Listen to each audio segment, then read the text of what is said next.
Okay mga kababayan, Chris Ulo po at welcome back po ulit dito sa ating YouTube channel.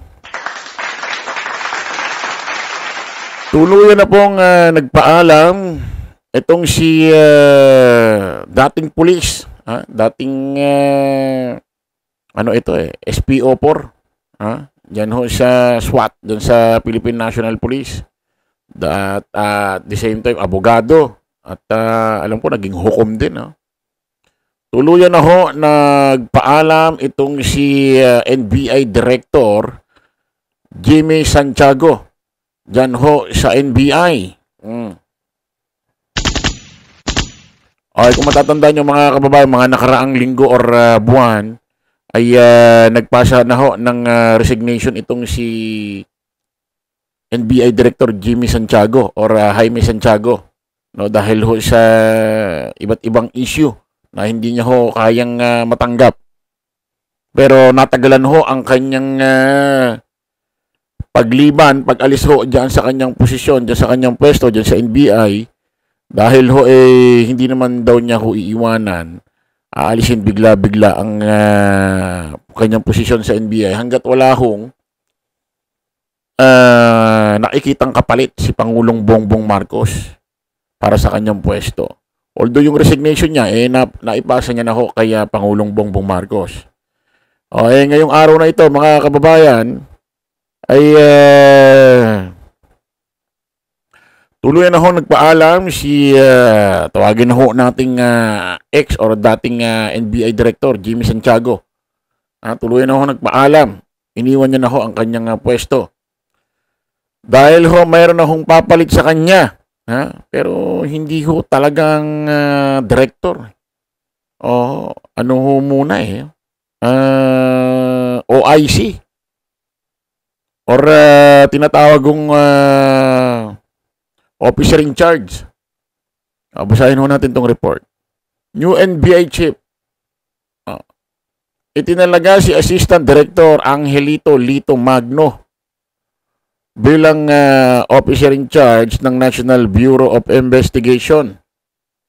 Ayon kay Palace Press Officer Yusek Claire Castro, kinumpirma ni Castro ang pagtanggap ni President Bongbong Marcos sa resignation ni Jaime Santiago bilang hepe ng NBI. Hindi pa umano na pag-uusapan kung ano ang magiging marching order ng Pangulo kay Magno. Ayan ho, si Lito Magno, mga kababayan, itinalagang OIC, Officer in Charge. Ewan ko kung anong ibig sabihin ito. Hindi ba mismo po muna siya opisyal? Hindi ba muna siya mismong NBI Director? At ano ba to? Kumbaga ano muna ba siya pag-aaralan kung talagang dapat siya gawing director? Kumbaga ano muna ba ito? Mga pagsubok, gano'n? Kumbaga ano muna, kumbaga sa trabaho checkin muna para bang gano'n, di pa ba sure?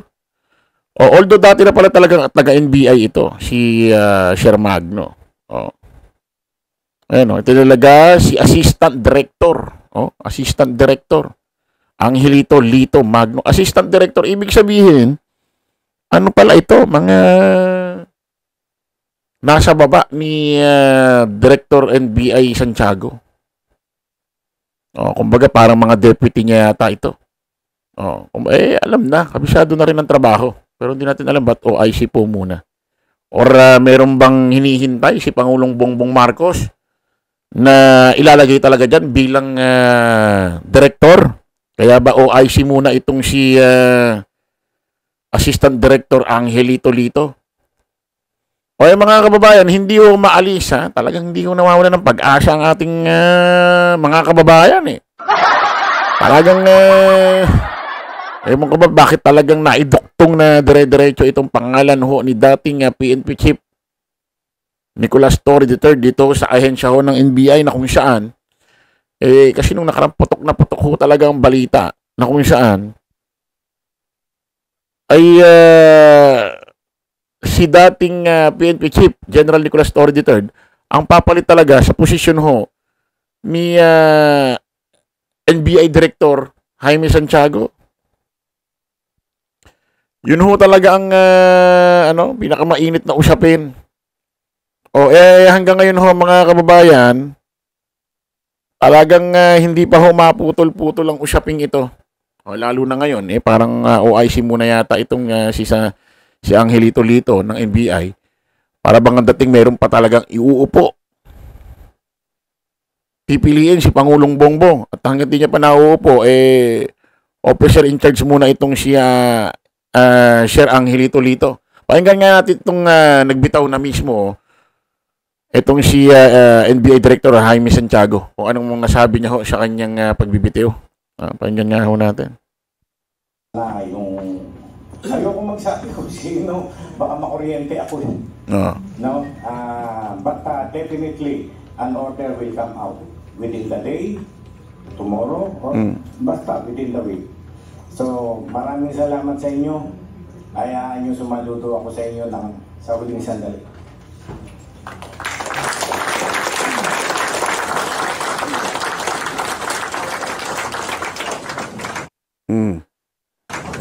Ulitin nga natin. But today, I was informed that the President have finally accepted my irrevocable resignation. So within the day or these days to come, lalabas na ang order, magkakaroon na kayo ng panibagong leader. Ako'y hayaan yung magpasalamat ako sa inyo during my stay here, mga suporta ninyo. Maraming salamat sa inyo. So, ituloy nyo lamang ang maganda nating nasimulan. At sana ayoko magsabi kung sino, baka makuryente ako. No? But definitely, an order will come out within the day, tomorrow, or basta within the week. So, maraming salamat sa inyo. Hayaan nyo sumaludo ako sa inyo sa huling sandali.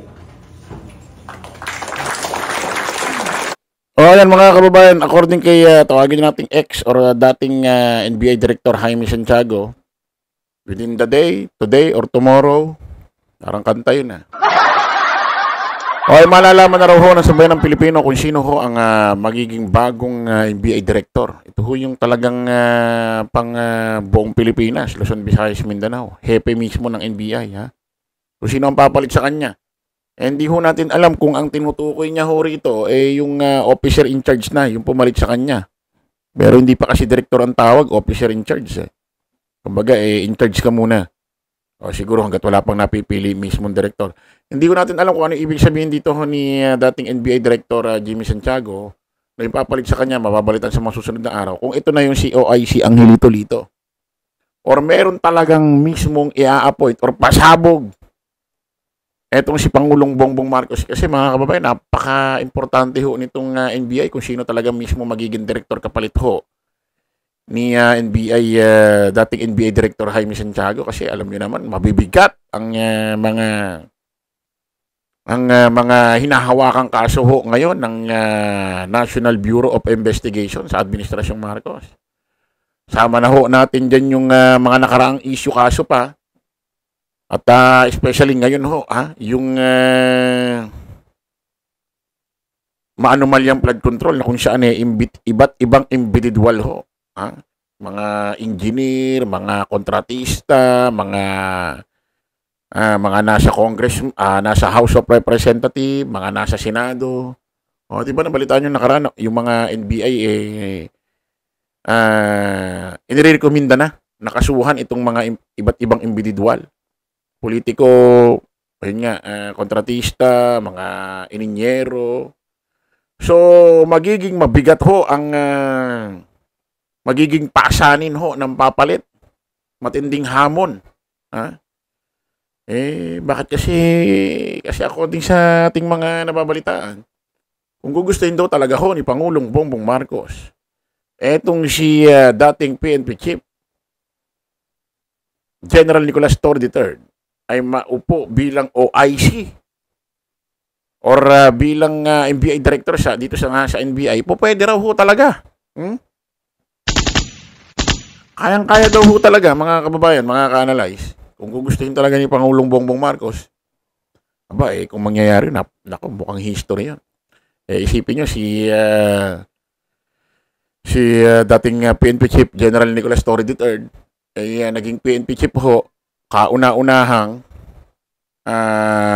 hindi PMAR, PNPA. Ito, tapos bigla siyang mapupunta naman ng NBI. So, ang bibigat ho ng mga pinuntahan niya. So, matindi, di ba? So, abangan ho natin kung ano ba talaga mangyayari. Ako hanggang ngayon talaga sa totoo lang, umaasa pa rin ako kahit medyo suntok sa buwan ito.